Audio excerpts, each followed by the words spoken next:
Hello बच्चों, नागर्स English class में आपका स्वागत है। आज हम डिस्कस करेंगे chapter 3 Vistas journey to the end of the earth by Tishani Doshi. Short questions. How do geological phenomena help us to know about the history of humankind? किस प्रकार से भौगोलिक प्रतिक्रियाएं हमारी मदद करती हैं कि हम मानवता के इतिहास को जान सकें।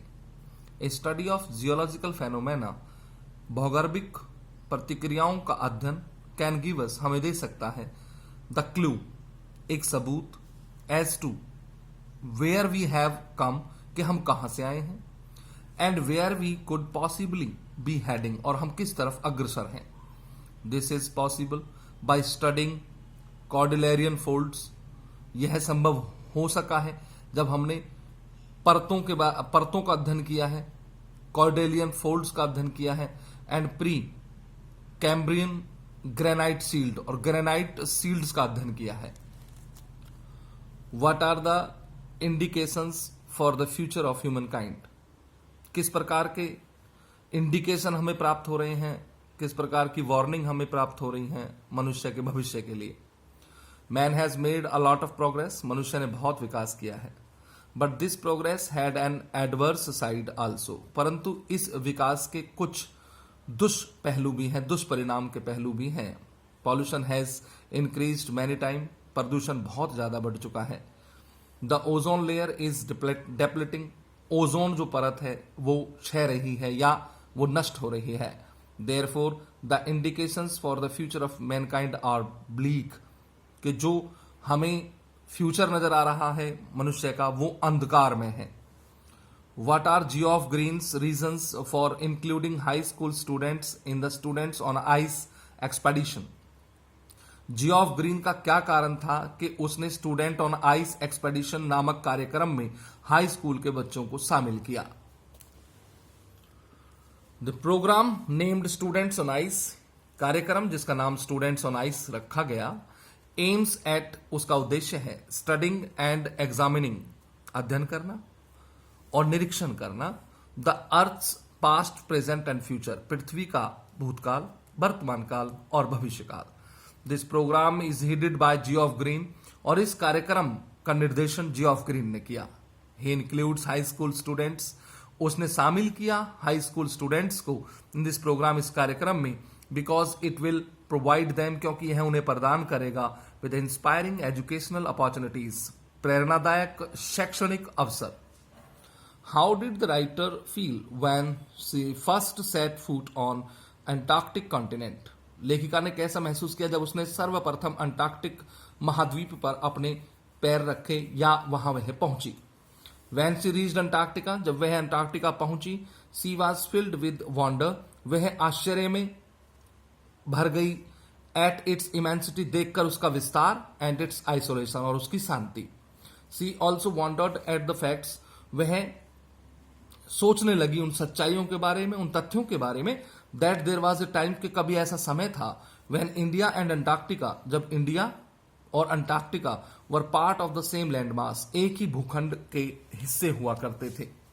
What is the effect of man's progress on this environment? वातावरण में क्या प्रभाव पड़ा है मनुष्य की सफलता का?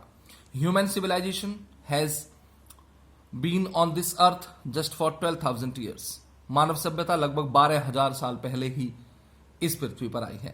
This is a very small period as compared to the life of this planet, यह बहुत ही छोटा सा समय है अगर हम इस ग्रह की उम्र की तुलना करें तो। Yet in this period, फिर भी इस छोटे से अंतराल में, man has progressed a lot, मनुष्य ने बहुत विकास किया है। But this progress has led to environmental depletion, लेकिन यह विकास लेकर चला गया पर्यावरण, वातावरण के नष्ट होने की तरफ, एंड पॉल्यूशन, और प्रदूषण की तरफ। Why is the temperature of the earth rising? पृथ्वी का तापमान क्यों बढ़ रहा है? देर आर क्लाइमेटिक चेंजेस, वातावरण में परिवर्तन हो रहे हैं, and the average global temperature is rising, और जो सामान्यतः टेम्परेचर है ग्लोबल इस पृथ्वी का, वह बढ़ रहा है। बाय बर्निंग फॉसिल फ्यूल्स, हम जला रहे हैं ईंधन। Man has created a blanket of carbon dioxide around earth. मनुष्य ने उत्पन्न कर दिया है, एक परत उत्पन्न कर दी है, कंबल उत्पन्न कर दिया है कार्बन डाइऑक्साइड का पूरी पृथ्वी के चारों तरफ। द टेम्परेचर इज राइजिंग, तापमान बढ़ रहा है because of the greenhouse effect, greenhouse effect के कारण। Long question. Chapter journey to the end of the earth, author Tishani Doshi. Theme, in this essay the writer describes the present condition and growing danger to the planet earth। इस अध्याय में लेखक व्याख्यात करती है वर्तमान परिस्थिति और आने वाले खतरे को जो इस पृथ्वी की तरफ आ रहा है, जो इस पृथ्वी के लिए है। Answer, global warming is the growing danger for the earth. तापमान का बढ़ना पृथ्वी के लिए एक आने वाला खतरा है। Human are only responsible for this coming problem. मनुष्य स्वयं या एकमात्र जिम्मेदार है इस समस्या का। Human civilisation has been on this earth just for 12,000 years. मानव सभ्यता सिर्फ 12,000 साल पहले ही इस पृथ्वी पर आई है। This is a very small period, यह बहुत ही छोटा सा समय है as compared to the life of this planet. अगर हम तुलना करें इस पृथ्वी के जीवन की तो। येट इन दिस पीरियड, फिर भी इस थोड़े से समय में मैन हैज प्रोग्रेस्ड अलॉट, मनुष्य ने बहुत सफलता अर्जित कर ली। But this progress has led to environmental depletion and pollution, और यह सफलता लेकर चली गई वातावरण के नष्ट होने की तरफ, प्रदूषण की तरफ। देयर आर क्लाइमेटिक चेंजेस, वातावरण में परिवर्तन हो रहे हैं। And the average global temperature is rising, और ग्लोबल टेम्परेचर बढ़ रहा है। इट इज राइजिंग, यह बढ़ रहा है due to the greenhouse effect, greenhouse effect प्रभाव के कारण।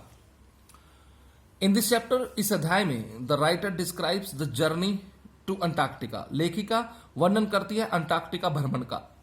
वैन सी रीच्ड देयर, जब वह वहां पर पहुंचती है, she was filled with wonder, वह बहुत ही ज्यादा वंडर, आश्चर्य में रह जाती है, भर जाती है।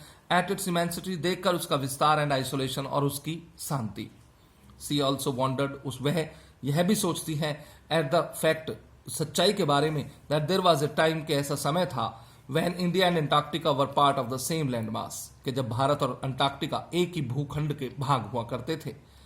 The writer describes the giant supercontinent called Gondwana. लेखिका ने यहां पर जियांट कॉन्टिनेंट गोंडवाना का जिक्र भी किया है। The best place where the effect of global warming, सर्वोत्तम स्थान जहां पर प्रभाव ग्लोबल वार्मिंग का कैन बी स्टडीड, अध्ययन किया जा सकता है, इज अंटार्कटिका, वह अंटार्कटिका है।